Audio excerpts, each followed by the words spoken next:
The 2024 Formula One Championship is proving to be less predictable than expected, especially what was seen in the final stages of the previous campaign.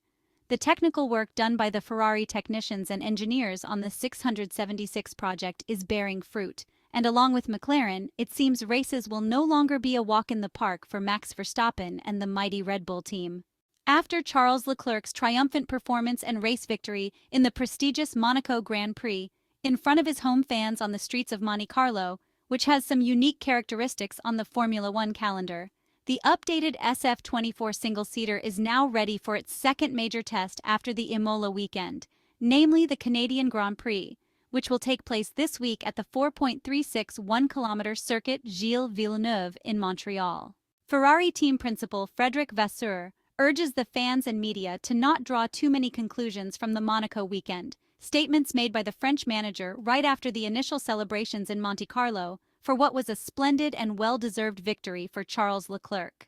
But why will the Circuit Gilles-Villeneuve in Montreal be a critical test moment for the updated version of the Ferrari SF24 single-seater? The Emilia-Romagna Grand Prix in Italy was the first real shakedown for the Maranello car, when the Ferrari technicians introduced the first significant upgrades and aerodynamic package of the 2024 Formula One Championship. And as we know, the Italian side underperformed at the Imola circuit partly due to a non-optimal setup. However, the initial feedback on the updates was positive, as discussed several times during the last few weeks. It's also worth pointing out that the Monaco circuit is a unique case, and Ferrari would have performed well there even without the updates.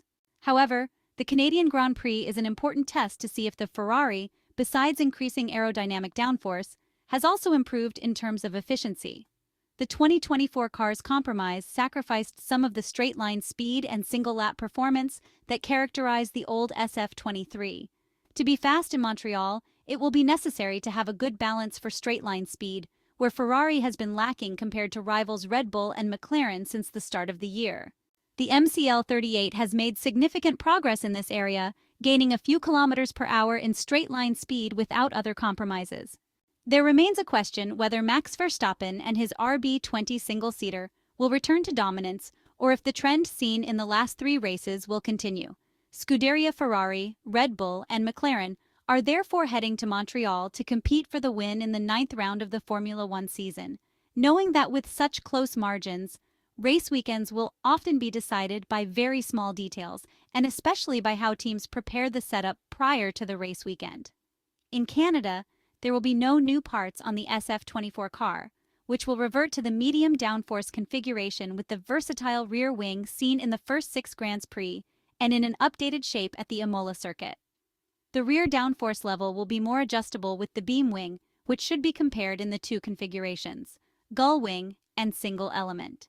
According to information reported by various Italian news media outlets, Ferrari's first major aerodynamic package introduced at Imola accounted for about a quarter of the budget allocated for in-season updates. This is roughly in line with the financial plans established at the beginning of the year by the Maranello technicians. Development from here to the fall will focus on fine-tuning performance based on the development paths dependent on the Emilia-Romagna Grand Prix concept. No major updates are therefore expected for the Ferrari car until the British Grand Prix, the second step after Imola. Silverstone will thus mark the next round, where new aerodynamic updates will be introduced by the Italian side. We have detailed how the Maranello staff approached the car's development with a significant overhaul starting from Imola. The package introduced last month in Italy is and will remain the biggest of the year. Silverstone is the planned venue for the second evolutionary step, with an SF24 that could then be called a 2.1 inches version in terms of evolution and continuity. This indicates that, from Imola onward, updates will depend on the concept introduced in Emilia-Romagna. It remains unlikely that Ferrari will push and advance the updates, for example, in Austria, a weekend that will be influenced by the sprint format. The new parts introduced in the Britain Grand Prix have the clear goal of making another step forward by expanding the operating window, making the car more competitive under different layout and temperature conditions. The final decisions are being made right now, using data from Imola and upcoming data from Canada, along with continuous wind tunnel tests. For now, excitement is peaking in Maranello, following Charles Leclerc's amazing victory last weekend in Monte Carlo. This success has significantly reduced the gap between Ferrari and Red Bull in both championship standings and performance. Frederic Vasseur wanted to highlight Ferrari's strategy as they prepare for a competitive three-way battle with Red Bull and McLaren, while downplaying immediate title aspirations. The latest races have demonstrated a general balance between Red Bull, Ferrari, and McLaren, a scenario Fred Vasseur believes is representative. In diverse conditions across Monaco, Imola, and Miami, the teams were consistently within a tenth of a second of each other. Although Ferrari did not dominate in Monte Carlo, the overall performance indicates that Ferrari, McLaren, and Red Bull are very close. This balance is influenced by each car's potential, tire choices, and asphalt conditions. The upcoming race in Canada, with its unique features like slow corners, high curbs, and high top speeds, will offer a different challenge, but Fred Vasseur is optimistic about Ferrari's prospects. Development will be crucial to breaking this balance, but Fred Vasseur advises caution. Under the budget cap, balancing development with cost is essential. The convergence of performance across teams has slowed the pace of development, and each update's impact on the setup is increasingly significant. The arrival of new parts also depends on the race sequence, as sprint events limit the opportunity to work on the setup. Therefore, updates are contingent on both production and track characteristics, dictating the development pace. Ferrari is actively working in the wind tunnel and will bring new parts to the track as soon as significant gains are achieved. More importantly, upcoming updates will continue the Maranello team's new approach, focusing more on race performance rather than single-lap speed.